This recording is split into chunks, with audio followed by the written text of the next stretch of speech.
Liberty Nation with Tim Donner. January 20th beckons, and the transition from Donald Trump to Joe Biden is about as stark as could be. A return to the days and ways of establishment rule, or perhaps a sharp turn to the left, is just days away. Well, one thing's for sure, it won't be America first or make America great again. And today, we will examine how the politics and culture of the country is likely to change upon the return of the number two man in the Obama administration and the departure of arguably, or perhaps inarguably, the most controversial president in American history. And so we unleash our first 2021 Liberty Nation Radio B&B panel, the best and brightest from libertynation.com. Joining us in this special pre-inaugural B&B panel are political columnist Joe Schaeffer, socio-political correspondent Jeff Charles, and Heartland correspondent Sarah Cowgill. Sarah, let's start with you and the outgoing president. The Trump brand has certainly taken a hit since the insurrection at the U.S. Capitol as the Electoral College vote was being tallied. How do you think this will affect support for Trump once he becomes a private citizen again? I think that's going to depend on what the president does when he does become a private citizen again. I mean, he's already boycotting the inauguration and nobody blames him for that. And, you know, I think his supporters are they're still pro-Trump. They believe that there has been, you know, a bad election. The results are not legitimate. And so you're not going to see a lot of people dropping off of there. You might see some of the people that have been on the fence all along about Trump begrudgingly saying, oh, well, you know, his economy's doing well, but he's so rude or he's bombastic or he needs to stay off of Twitter. Those people, yeah, they're just, you know, they're going to always be the grumpy Joes in the process. But the people who really are his support, I don't think you're going to see them going anywhere. I think they'll follow him. And I think they'll follow, you know, if he embraces a new kind of candidate to step up, if he embraces the fact that he might want to run again, I think his people will follow him. So, Jeff, there's no longer any question that there will be retribution against Trump and his supporters across the country and likely in Congress. It's just a matter of how and how much. What form do you think this retribution will take? Yeah, Tim, I think it's going to take a lot of different forms, pretty much any form that the left can think of. I mean, they were already talking about wielding a lawfare campaign against the president once he gets out of office. There's a lot of lawsuits that they plan on pushing. They're going to be looking into his business dealings. They want to harass him for as long as possible.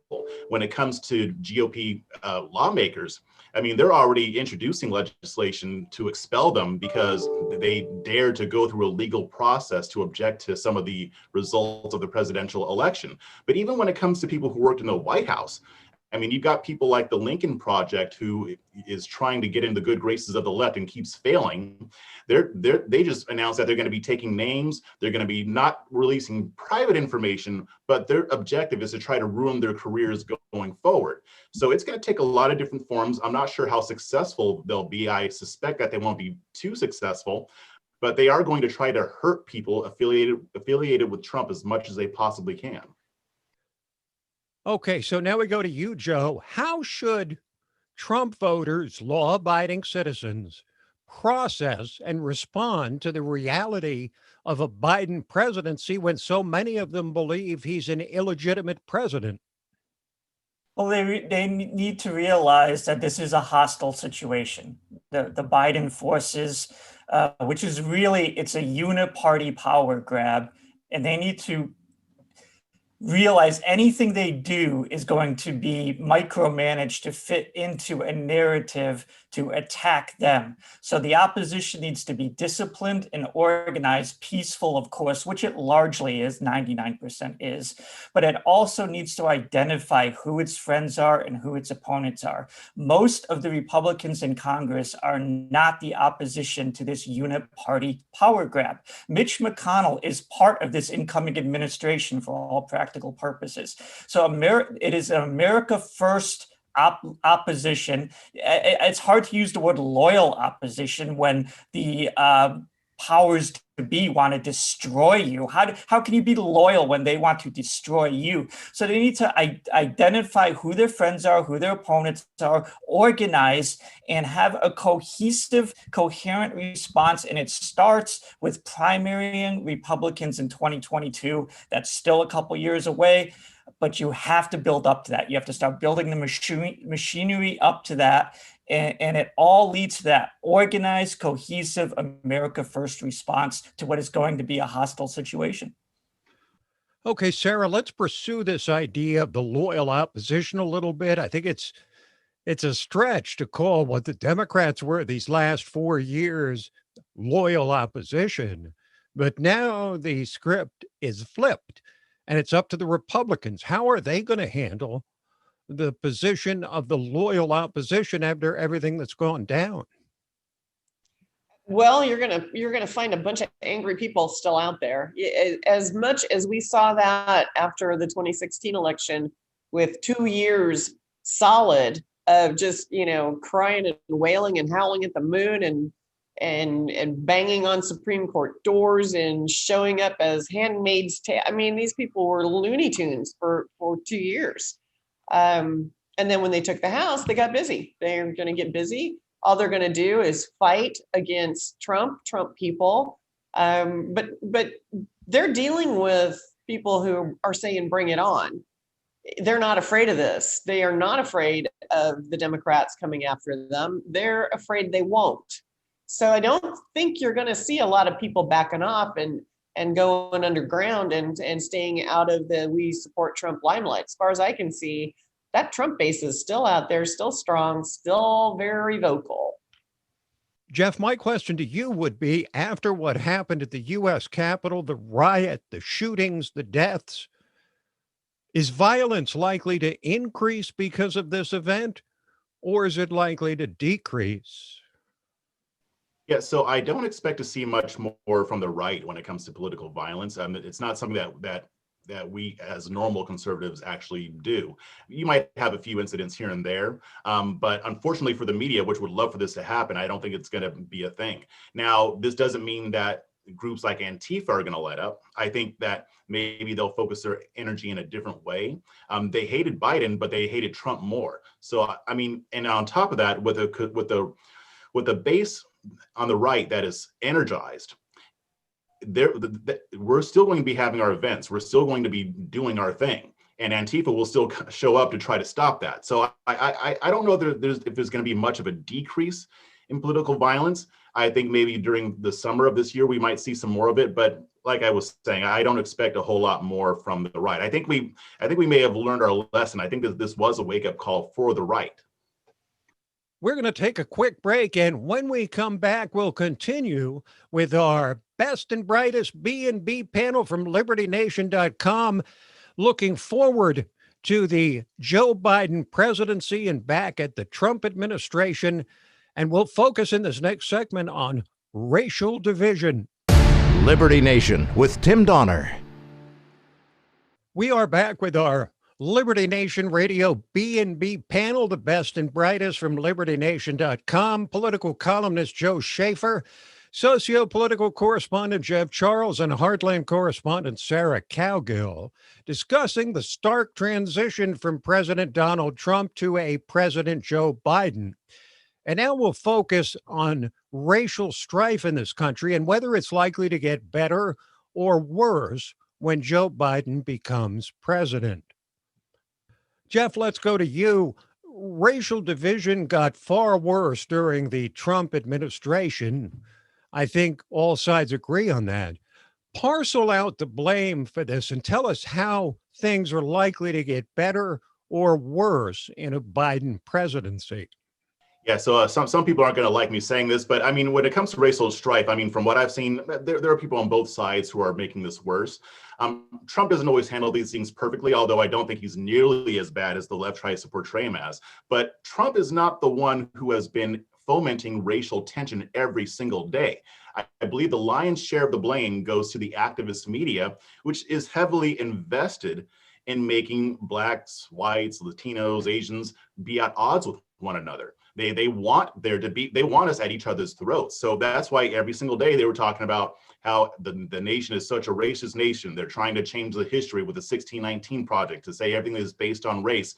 Trump isn't doing that. Conservatives aren't doing that. So when it comes to the lion's share of the blame, I say it's the activist media and Democrats in general. Now, this doesn't mean that everybody on the left is on board with this, but the people who have the microphones on the left, they are the ones who are fomenting a lot of this racial strife. So, Joe, how capable is Joe Biden of leading a nation arguably more divided than any time since the Civil War? Doesn't matter. It's not his job. It's not what he's there for. Again, I'll say this is a uniparty power move. They learned in 2016 that they are not popular with the American people. And so they realized the way to stay in power is to make these wholly illegitimate power moves, this fraud-riddled election. We had a man who didn't even campaign. He ran a non-campaign of a campaign, got installed, and now look at what has happened. They've used the coronavirus. They're using this right-wing violence. We keep hearing it.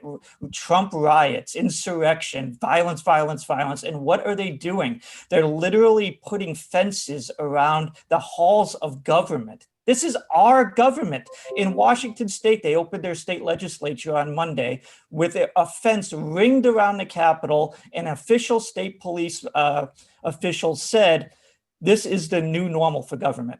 This is what they want. They want to separate themselves from the people. The coronavirus is a great way to come up with that. This playing up this right-wing thing, overhyping it to a ridiculous extent, that works into it. All of this works into it. Joe Biden is the perfect, he's like a role model for every politician moving forward in the swamp. I don't even have to be popular and I could become president. Wow.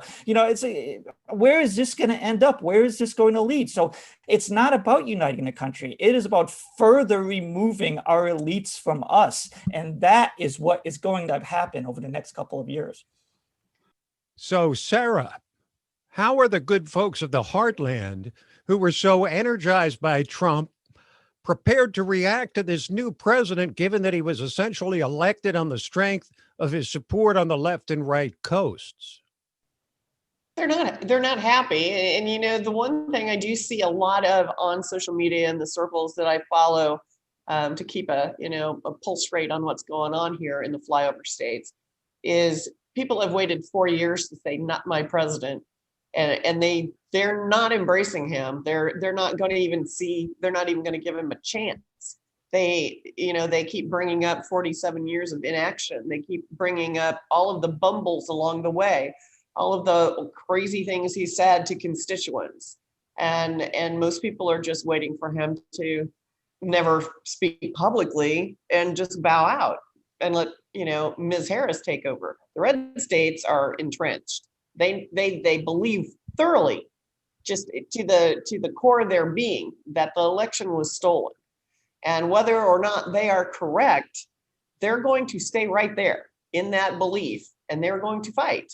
They're not going to back down. These aren't the people that take their balls and go home. These are the people that go home, they retreat, they reload, they come back. The polls show that over half of the voters who voted for Biden were really just voting against Trump. They're not crazy about Biden. And Biden's going to he's already having to play this game where he has to kind of kowtow to the establishment and kowtow to the far left. He's going to be walking that line for a while. And plus he has a vice president who is very far to the left, one of the most left-wing senators in the chamber. And it's not going to be easy for him. But like you said, I don't expect him to start out his full first term. I think he only ran to see if he can knock Trump off. And this is their way of getting Kamala Harris into office, because you saw how poorly she did during the Democratic primaries. Nobody likes her. And I don't care what they say, not even Black people like her. You got Black women that like her. Black men, no, not so much. She was selected to appeal to white progressive women or white liberal women in the suburbs. So I think this is their way of getting her in, because she is very far to the left, and she is more of a, what if I'm going to be charitable, she is more of a pragmatist. She kind of goes by the way the winds go. So she'd probably be easier to control as well. Okay, Joe, I got a straightforward question for you. What are the chances that Joe Biden actually makes it through 2 years as president of the United States? I think 50-50. I think this was the plan all along.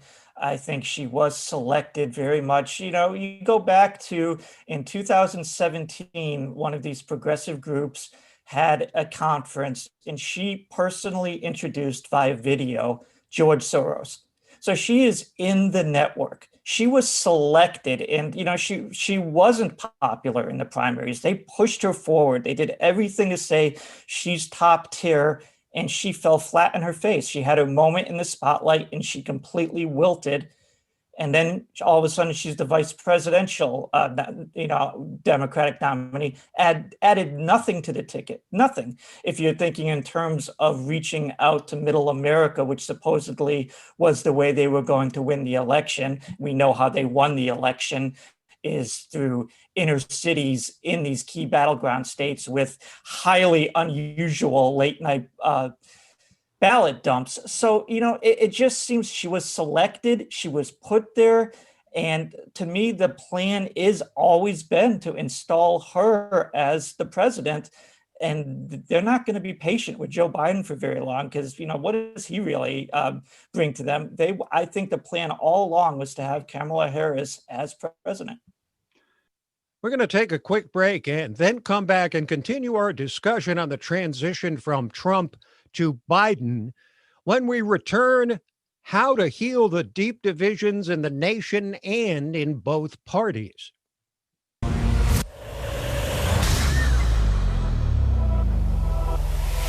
Hi, I'm Lisa K. Donner, along with Mark Angelides, Sarah Cowgill, Tim Donner, and Scott Cosenza, and this is Liberty Nation.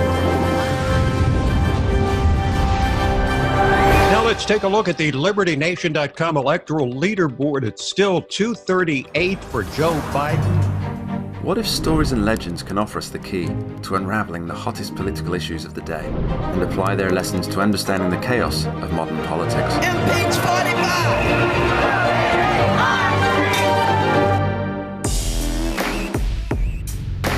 Only where freedom of speech is honored can people who look, sound, or think differently be truly free. If you're discussing something that's difficult, the probability that you're not going to offend each other is zero. President-elect of the United States of America, Donald Trump.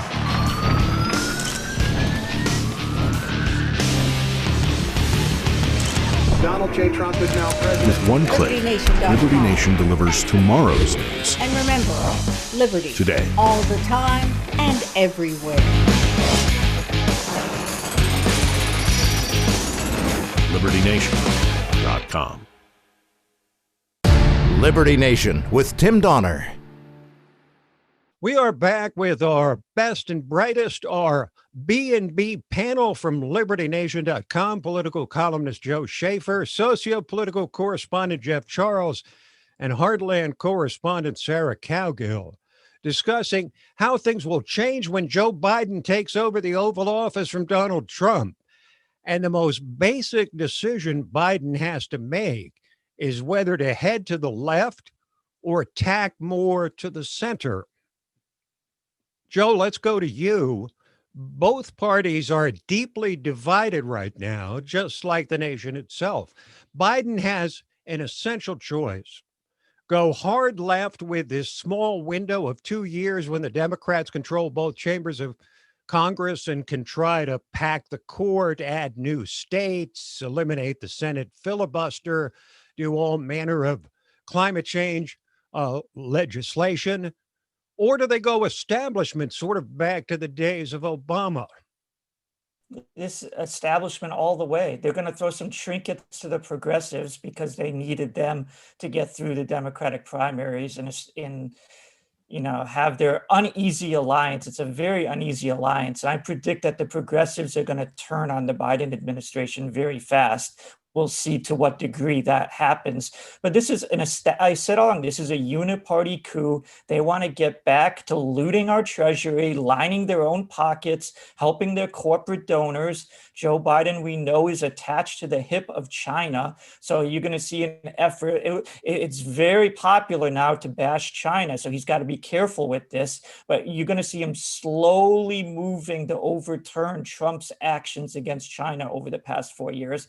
And this is going to be a big story because the American people are waking up to the China threat inside our own country, the internal threat.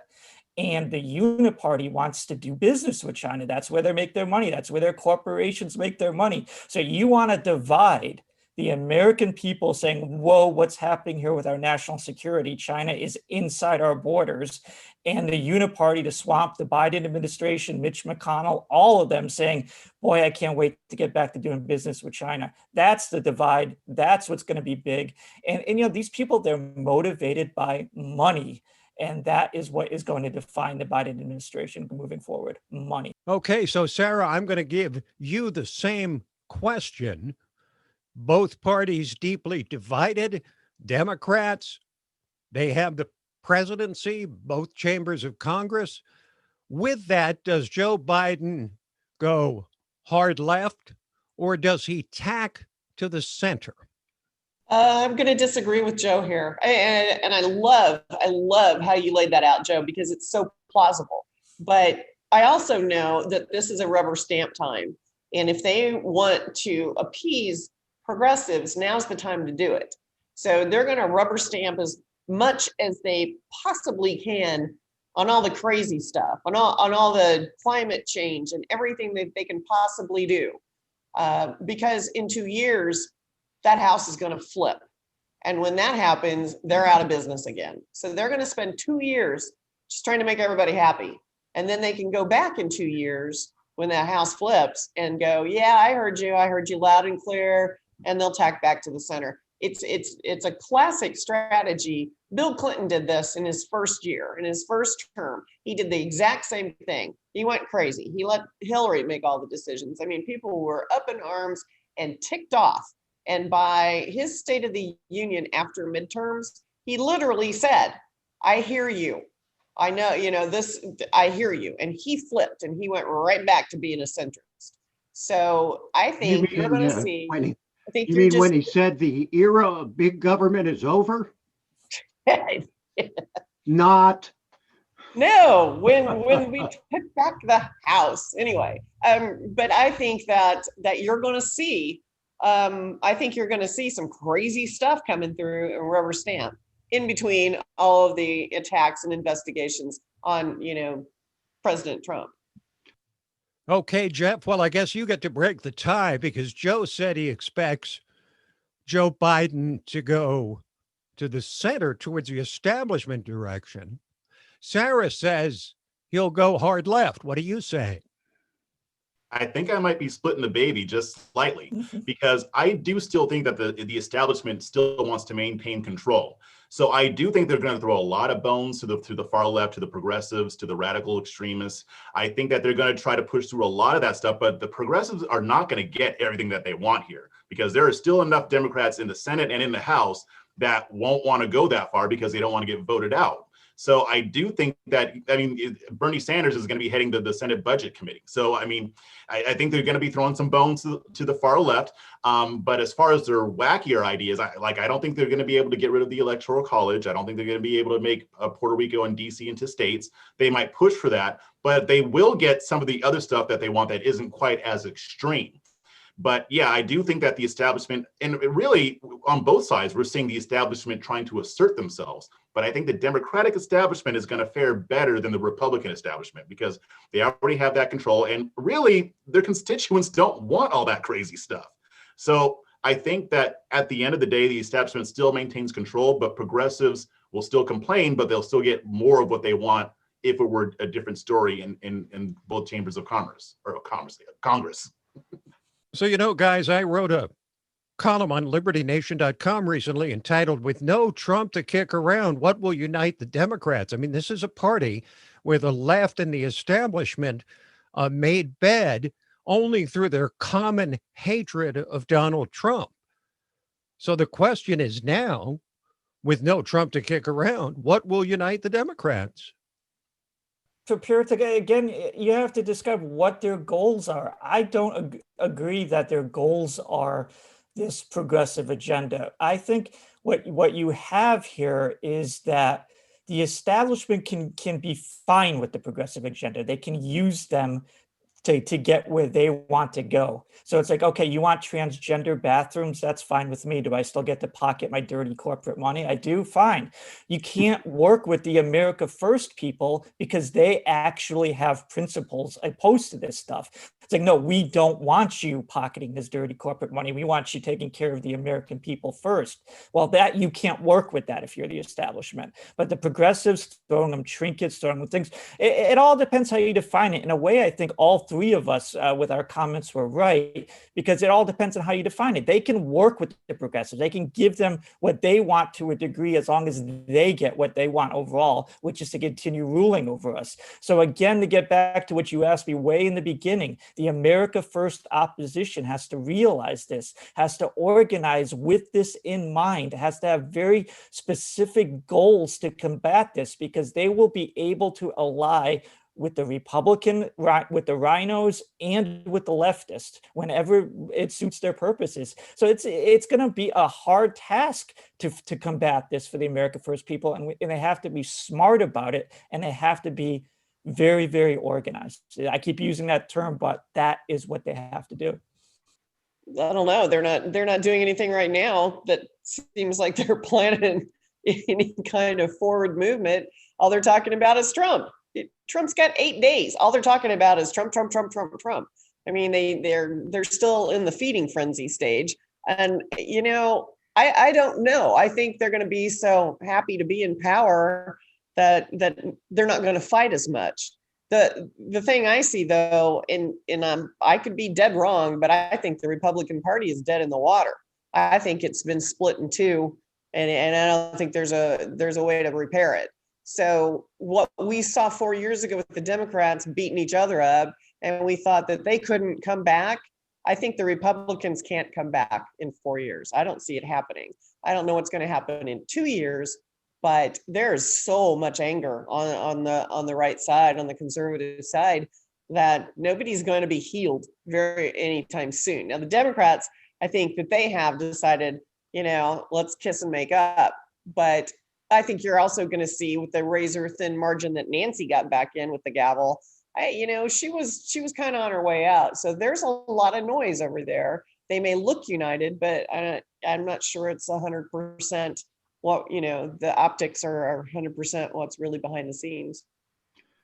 Okay, we're going to take a quick break, then come back with one more shot with our Liberty Nation Radio B&B panel as we discuss the changes in the culture that are likely to occur when Joe Biden ascends to the presidency.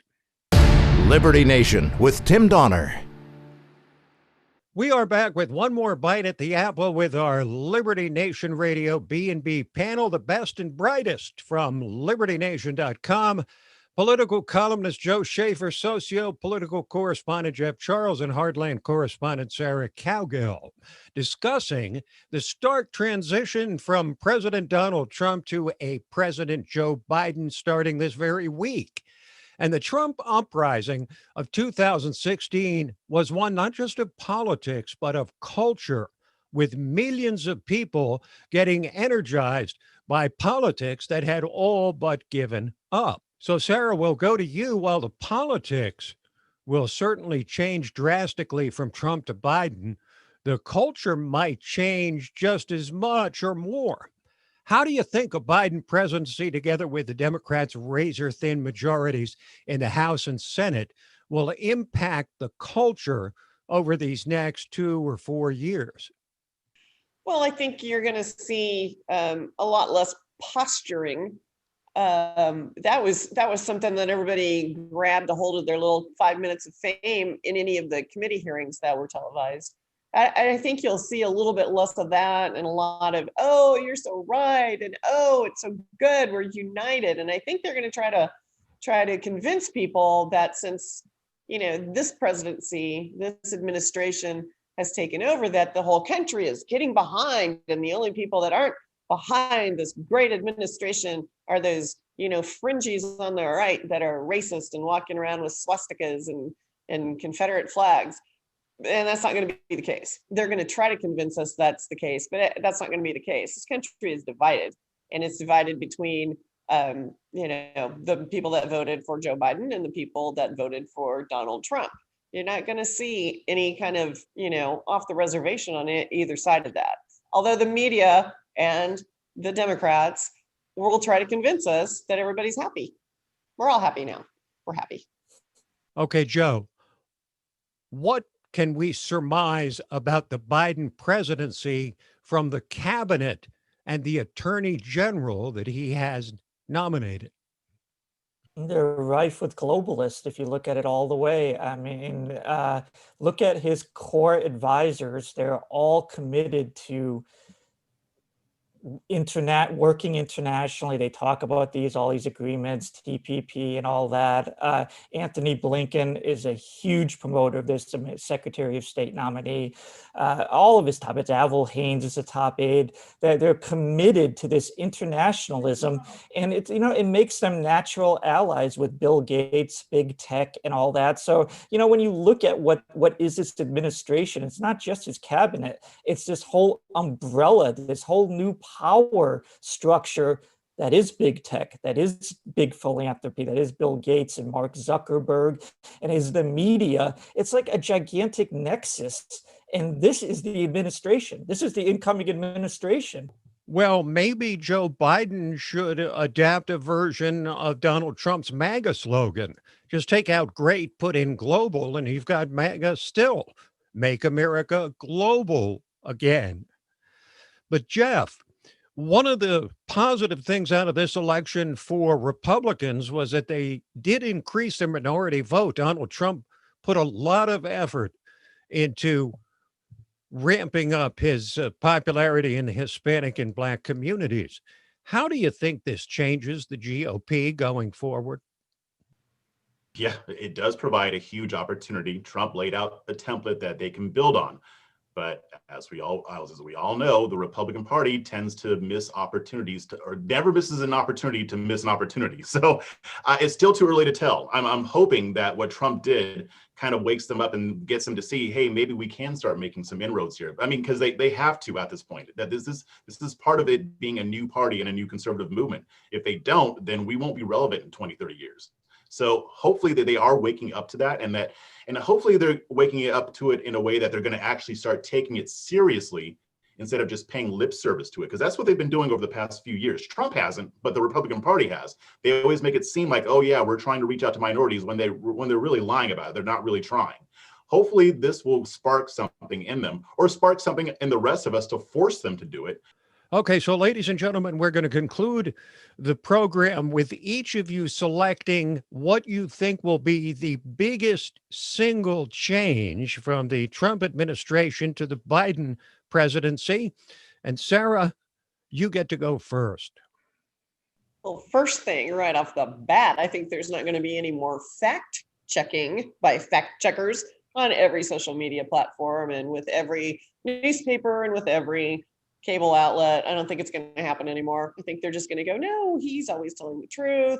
There's no lie meters. There's no Pinocchios. So I think we'll see a demise in that. I also think you're going to see the fact that people are fed up with having, you know, censorship shoved down their throats. So a lot of people have been bailing out of some of the major social media outlets and are looking to land in another place. I think that's going to happen quite frequently. But I do think that, you know, we'll just see the glowing and the gushing from corporate media over this phenomenal administration that is so thoughtful and well planned out and so united, and it's united the country. And I think we're going to have that shoved down our throats, and until we, you know, either tell the right story or there's more of an uprising from the electorate, And that's got to happen. It's got to happen. It can't come from the minorities in the media. It's got to come from the electorate pushing the narrative. Okay, Joe, same question to you. What do you see as the biggest single change from Trump to Biden? I think it's going to be night and day from the populist Trump, the I'm with you.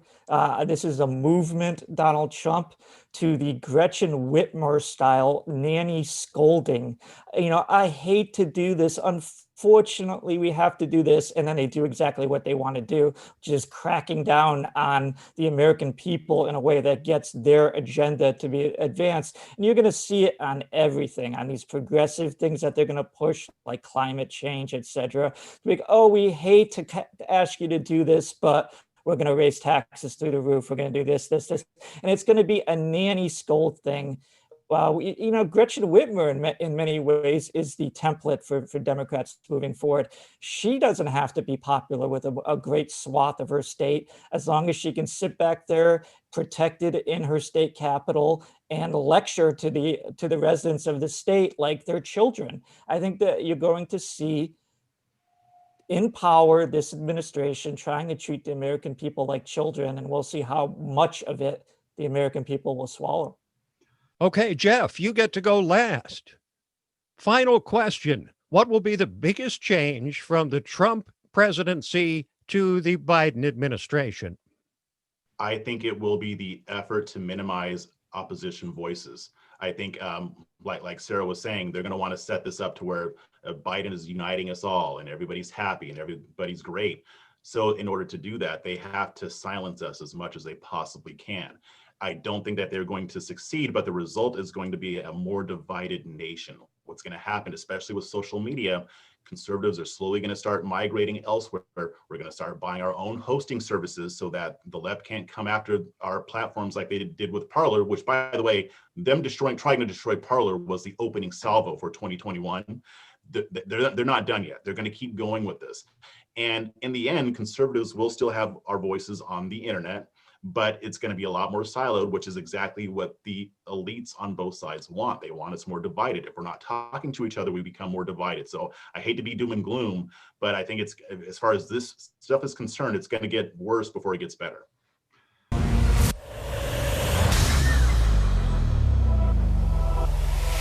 Hi, I'm Lisa K. Donner, along with Mark Angelides, Sarah Cowgill, Tim Donner, and Scott Cosenza, and this is Liberty Nation.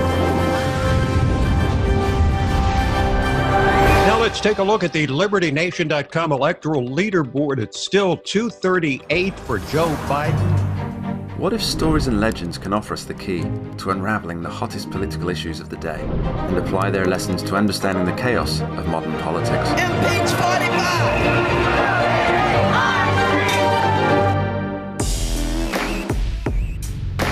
Only where freedom of speech is honored can people who look, sound, or think differently be truly free. If you're discussing something that's difficult, the probability that you're not going to offend each other is zero. President-elect of the United States of America, Donald Trump.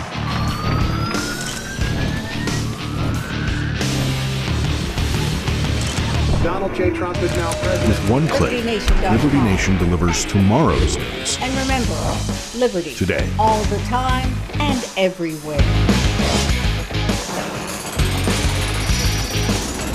LibertyNation.com.